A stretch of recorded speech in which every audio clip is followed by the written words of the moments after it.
Assalamualaikum warahmatullahi wabarakatuh. Saya Riki Wilhelmina dengan NIM 2014080001 akan menjelaskan materi yang ke-6, yaitu tentang keanekaragaman hayati yang terbagi dalam 7 subtopik. Yang pertama, tingkatan keanekaragaman hayati. Secara garis besar, keanekaragaman hayati ini dibagi menjadi 3 tingkat, yaitu yang pertama, keanekaragaman gen, yang kedua, keanekaragaman spesies, dan yang ketiga, keanekaragaman ekosistem. Yang pertama, keanekaragaman hayati tingkat gen. Keanekaragaman hayati tingkat gen berasal dari adanya variasi susunan perangkat dasar gen pada setiap individu dalam satu spesies. Susunan perangkat gen menentukan ciri dan sifat yang dimiliki oleh suatu individu. Contohnya, sama dalam spesies jeruk, ada jeruk nipis, jeruk lemon, dan jeruk pontianak. Yang kedua, keanekaragaman hayati tingkat jenis, yaitu adanya variasi yang terjadi dalam satu famili yang sama tapi berbeda spesies. Contohnya, sama-sama dari famili palem-paleman, ada kelapa, pinang, dan aren. Dan yang terakhir, keanekaragaman hayati tingkat ekosistem, yaitu timbul karena adanya interaksi antara lingkungan abiotik tertentu dengan sekumpulan makhluk hidup tertentu. Contohnya, ekosistem hutan, ekosistem sungai, dan ekosistem rawa. Materi yang kedua yaitu menjelaskan taksonomi, tata nama, tujuan, dan manfaat klasifikasi makhluk hidup. Dimulai dengan taksonomi. Dalam biologi, taksonomi juga merupakan cabang ilmu tersendiri yang mempelajari penggolongan atau sistematika makhluk hidup. Jadi, taksonomi itu adalah ilmu yang mempelajari tentang klasifikasi makhluk hidup. Selanjutnya, sistem tata nama makhluk hidup, yaitu yang pertama bersifat universal, yang kedua menggunakan bahasa Latin, dan yang ketiga menggunakan sistem tata nama ganda atau binomial nomenklatur, yaitu terdiri dari dua kata. Kata pertama merupakan nama genus dan kata kedua merupakan penunjuk spesies. Ketiga, dicetak miring atau bergaris bawah terpisah, dan yang terakhir kata pertama diawali huruf kapital. Dan yang terakhir mampu menunjukkan tujuan dan manfaat klasifikasi makhluk hidup. Adapun tujuannya yaitu mengelompokkan makhluk hidup berdasarkan persamaan ciri-ciri yang dimiliki. 2. Mendeskripsikan ciri-ciri suatu jenis makhluk hidup untuk membedakannya dengan makhluk hidup dari jenis yang lain. 3. Mengetahui hubungan kekerabatan antar makhluk hidup. Dan yang keempat, memberi nama makhluk hidup yang belum diketahui namanya. Adapun manfaatnya yaitu agar memudahkan kita untuk mempelajari makhluk hidup yang sangat beraneka ragam dan untuk mengetahui hubungan kekerabatan antar makhluk hidup satu dengan yang lain. Materi ketiga, mengemukakan sejarah dan dasar perbedaan berbagai sistem klasifikasi makhluk hidup dari masa ke masa. Mari kita lihat perkembangan klasifikasi makhluk hidup berdasarkan tabel. Pada tahun 1735 sampai pada tahun 1998. Perkembangan klasifikasi pertama yaitu sistem klasifikasi dua kingdom pada tahun 1735.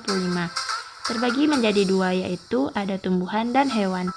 Selanjutnya, sistem tiga kingdom dikemukakan oleh Ernest Haeckel. Beliau membagi menjadi tiga kingdom, ada kingdom Protista, Plantae, dan Animalia. Selanjutnya, sistem 4 kingdom dikemukakan oleh Herbert Copeland. Dibagi menjadi 4 kingdom, yaitu kingdom Monera, Protista, Plantae, dan Animalia. Selanjutnya, sistem 5 kingdom dikemukakan oleh Robert H. Whittaker. Dibagi menjadi 5 kingdom, ada kingdom Monera, Protista, Fungi, Plantae, dan Animalia. Dan yang terakhir ada sistem 6 kingdom, dikemukakan oleh Carl Woese.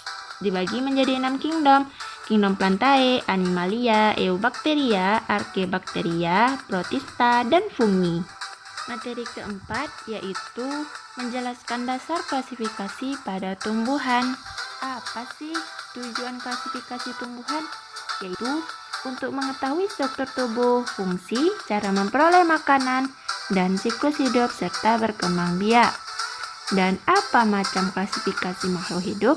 Yaitu ada klasifikasi natural atau natural system, yaitu penggolongan tumbuhan berdasarkan kombinasi sifat morfologisnya.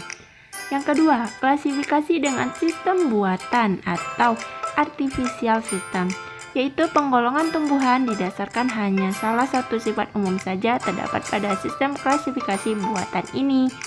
Misalnya, menggunakan habitus pertumbuhan sebagai salah satu sifat dasar dalam penggolongan. Adapun klasifikasi tumbuhan dikelompokkan menjadi 5 divisi, yaitu divisi Talophyta, tumbuhan talus, yang kedua divisi Pteridophyta, tumbuhan paku, yang ketiga divisi Schizophyta, tumbuhan belah, yang keempat Spermatophyta, tumbuhan biji, yang kelima Birophyta, tumbuhan lumut. Materi yang kelima yaitu dasar klasifikasi pada hewan. Pada dasarnya, pengelompokan hewan dibagi menjadi 6. Yang pertama, genus atau marga. Beberapa jenis spesies yang memiliki kesamaan ciri dimasukkan ke dalam genus yang sama. Misalnya serigala emas, serigala abu-abu, dan lainnya. Yang kedua, famili atau suku. Famili merupakan tingkat takson di bawah ordo. Pada tingkatan famili ini terdapat suatu kelompok yang berkerabat dekat dan memiliki banyak persamaan ciri. Yang ketiga, ordo atau bangsa. Ordo adalah tingkatan takson yang menghimpun beberapa famili. Contohnya, famili Canidae bersama-sama dengan famili Felidae atau kelompok kucing, dan famili Ursidae membentuk ordo Carnivora, yaitu bangsa pemakan daging. Keempat, ada kelas. Beberapa ordo yang memiliki persamaan ciri dimasukkan dalam satu kelas. Ordo Carnivora bersama-sama ordo Rhodontia, yaitu binatang pengerat, misalnya tikus. Yang kelima, filum atau divisio atau divisi. Filum digunakan untuk menunjukkan suatu kelompok makhluk hidup yang sebagian besar cirinya sama. Misalnya hewan yang anggotanya mempunyai tubuh yang tipis seperti kita, dimasukkan dalam filum Platyhelminthes. Yang terakhir ada kingdom atau kerajaan. Di atas filum atau divisi terdapat tingkatan yang tertinggi, yaitu kingdom atau kerajaan atau regnum dunia. Khusus dalam 2 domain, kingdom berada satu tingkat di bawah domain. Saat ini di kelas 6 kingdom, yaitu Animalia, Fungi, Protista, Plantae, Archaea, dan Eubacteria. Semua hewan dimasukkan ke dalam kingdom Animalia dan semua tumbuhan dimasukkan dalam kingdom Plantae. Materi ke-6, adanya keanekaragaman makhluk hidup di bumi dijelaskan oleh Allah SWT dalam Al-Quran di berbagai surah-surahnya. Di antara lain ada surah Al-An'am ayat 141.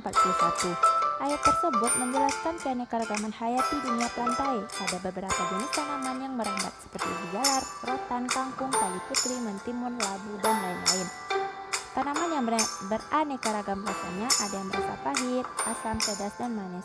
Sementara itu, keanekaragaman dunia hewan salah satunya dijelaskan dalam surah Al-An'am ayat 142.